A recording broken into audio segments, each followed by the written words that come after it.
여러분, 안녕하십니까?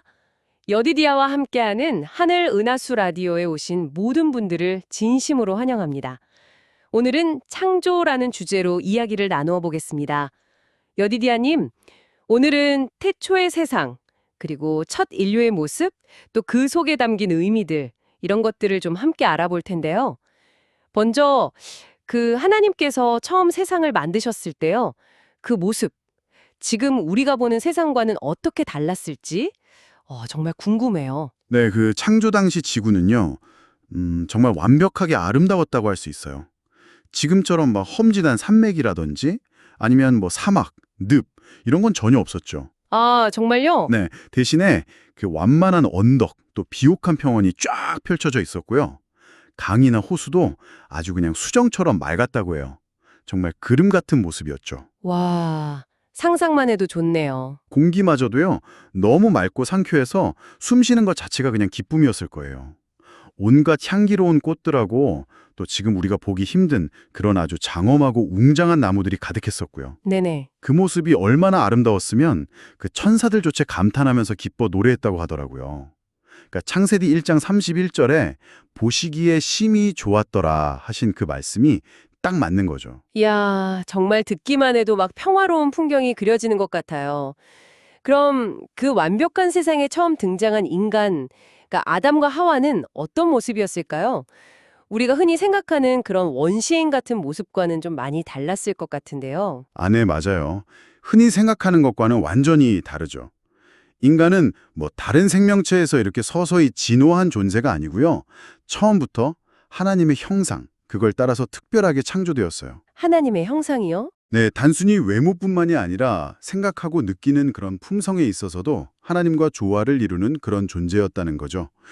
기록들을 보면 아담과 하와는 지금의 우리보다 훨씬 키도 크고 아주 균형 잡힌 모습이었다고 해요. 건강미가 넘쳤겠죠. 오. 그리고 죄가 없었기 때문에 뭐 부끄러움 이런 걸 몰랐고요. 그래서 인공적인 옷 대신에 빛과 영광으로 된 옷을 입고 있었다. 이렇게 묘사되기도 합니다. 빛과 영광의 옷이요? 와, 정말 놀라운데요? 그렇죠. 단순한 피조물이 아니라 이 창조 세계를 다스리는 청지기, 그리고 존귀한 하나님의 자녀로 부름받은 존재였던 겁니다. 그렇군요. 그럼 그런 에덴 동산에서의 삶, 구체적으로 결혼이라든지 또 노동은 어떻게 시작된 건가요? 그것도 궁금해요. 네. 하나님께서 아담이 혼자 있는 것을 보시고 아, 이건 좋지 않다 이렇게 생각하셨어요. 그래서 아담의 갈비뼈로 하와를 만드셔서 서로 돕는 완벽한 동반자, 그야말로 돕는 배필로 짝지어 주셨죠. 아, 갈비뼈로요? 네. 하와가 아담의 옆구리, 갈비뼈에서 나왔다는 것은 남녀가 동등한 위치에서 서로 사랑하고 의지하며 함께 해야 할 존재라는 걸 좀 상징적으로 보여주는 것 같아요. 그리고 하나님께서 직접 첫 결혼식을 주례하셨다고 하니 이 결혼 제도가 얼마나 신성하고 또 축복된 것인지 알 수 있죠. 네, 정말 그렇네요. 그럼 노동은요? 에덴에서의 노동은요, 지금 우리가 생각하는 그런 힘들고 고된 일이 전혀 아니었어요. 아, 그래요? 네, 오히려 아주 즐겁고 활력을 주는 활동이었죠. 아름다운 동산을 이렇게 가꾸면서 자연과 교감하고 또 자신의 정신과 육체를 건강하게 단련시키고 그 안에 숨겨진 능력들을 개발하는 그야말로 축복 같은 과정이었던 겁니다. 이 일 자체가 기쁨이었다니, 아, 지금과는 정말 다른 개념이네요. 그렇죠. 그렇다면, 안식일과 자유의지에 대한 이야기도 좀 흥미로운데요.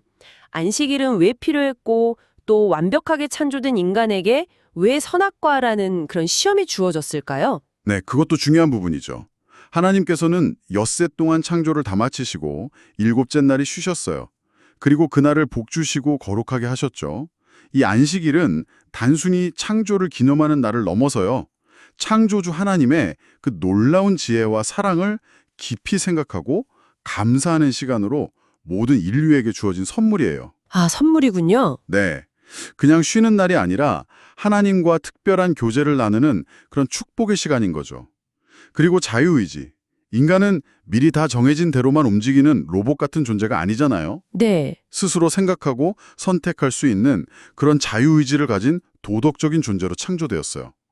그렇기 때문에 그들의 사랑과 순종이 뭐랄까 억지가 아니라 정말 진심에서 우러나오는 그런 자발적인 것임을 증명할 기회가 필요했던 거죠. 아, 그래서 시험이? 네. 동산 중앙에 있던 선악을 알게 하는 나무가 바로 그 충성심을 시험하는 장치였던 셈입니다. 강요된 순종이 아니라 자유로운 선택에 의한 순종, 그것만이 진정한 관계를 형성하고 영원한 행복의 기초가 되기 때문이에요. 하나님은 인간에게 순종할 충분한 이유와 능력도 주셨지만 그 최종 선택만큼은 그들의 몫으로 남겨두신 거죠. 여디디아님, 오늘 이렇게 태초의 창조 이야기를 쭉 들어보니까 참 많은 생각이 드네요.